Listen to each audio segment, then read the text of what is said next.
students, my name is Natalie Manangka with student ID 2006-1102-026 from class 6B1 Management for Marketing Research Assignment with lecturer Dr. Imelda Ogi SAMM. I hope this video be useful for all of us. Let's start.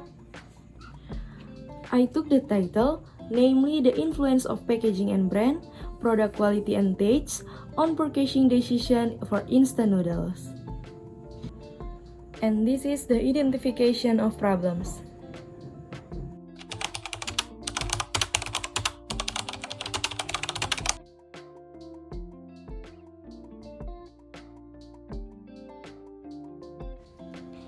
Mie instan adalah sebuah produk yang dibuat dari tepung gandum ataupun tepung beras sebagai bahan utamanya dengan atau tanpa penambahan bahan lainnya. Karakterisasi didapat dari proses preglutanisasi dan dehidrasi menggunakan metode penggorengan ataupun metode lainnya, menurut Kodeks tahun 2006. Mie merupakan bahan pangan yang sering dikonsumsi masyarakat selain beras sebagai bahan makanan pokok. Produk mie baik berupa mie basah, mie kering, maupun mie instan kini sudah menjadi bahan makanan utama kedua di Indonesia. Menurut hasil penelitian Asosiasi Mie Instan Dunia di Jepang, angka penjualan mie instan di dunia tahun 2012 mencapai 101,4 miliar porsi dan Indonesia menempati konsumen terbesar kedua, yaitu 14,1 miliar porsi, setelah Cina sebesar 44 miliar porsi, menurut Shelvia tahun 2013. Selama ini mie dibuat dari tepung gandum atau terigu yang mengandung gluten. Menurut Badan Pusat Statistik tahun 2013, jumlah impor gandum tahun 2012 mencapai 7,1 juta ton, meningkat dibandingkan tahun sebelumnya, di mana jumlah impor gandum pada tahun 2011 mencapai 6,7 juta ton. Tingginya angka impor gandum menyebabkan semakin banyak devisa negara yang dikeluarkan pemerintah untuk pemenuhan kebutuhan dalam negeri. Selain itu, kebiasaan impor secara terus-menerus akan mengancam ketahanan pangan Indonesia dalam jangka panjang. Maka diperlukan adanya alternatif lain yang dapat mengurangi penggunaan tepung terigu. Salah satunya pembuatan mie dengan berbagai campuran tepung.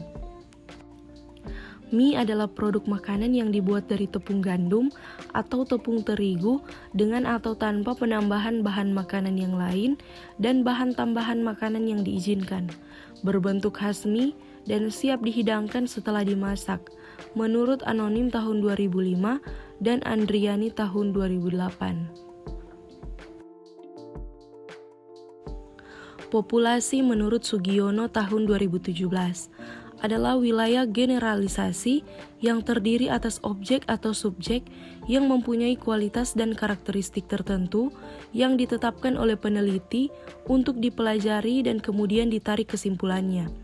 Populasi bukan hanya manusia tetapi juga objek dan benda-benda alam yang lain. Populasi dalam penelitian ini yaitu seluruh mahasiswa Universitas Samratulangi yang sering mengkonsumsi mie instan.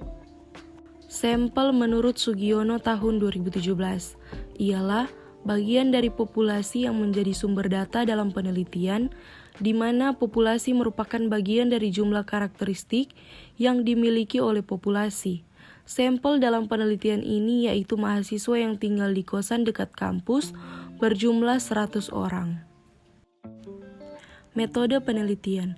Dalam penelitian ini, metode yang digunakan adalah metode kuesioner, adalah sejumlah pertanyaan tertulis yang digunakan untuk memperoleh informasi dari responden dalam arti laporan tentang pribadinya atau hal-hal yang ia ketahui, menurut Ari Kunto tahun 2002. Dalam penelitian ini, metode kuesioner adalah dengan menyebarkan kuesioner kepada sampel penelitian, yakni mahasiswa Universitas Samratulangi yang tinggal di kosan dekat kampus. Menurut Hussein Umar tahun 2013, data primer merupakan data yang didapat dari sumber pertama, baik dari individu atau perseorangan, seperti hasil dari wawancara, atau hasil pengisian kuesioner yang biasa dilakukan oleh peneliti.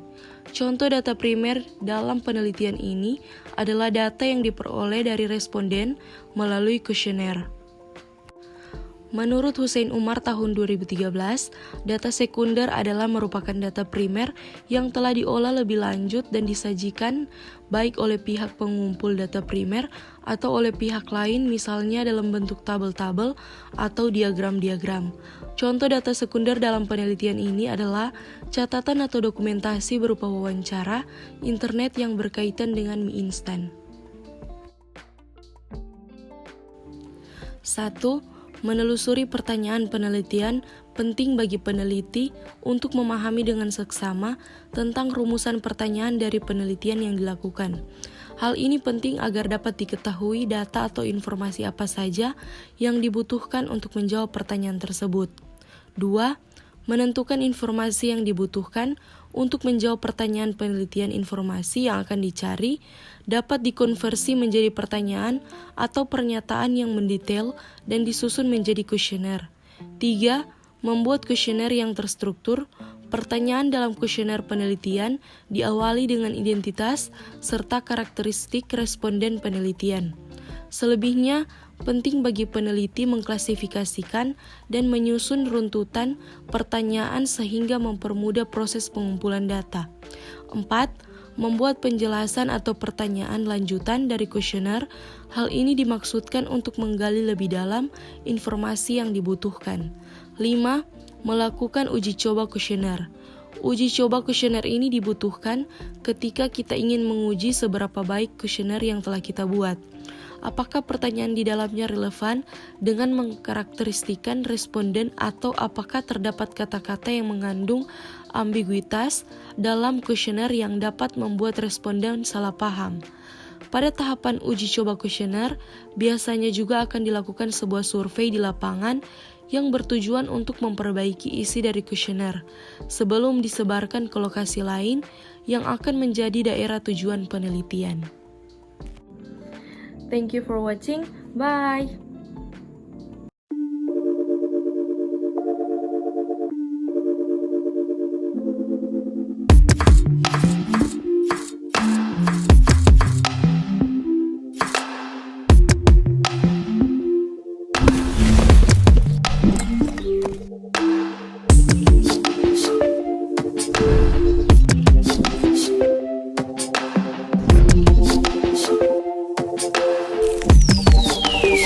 Wow.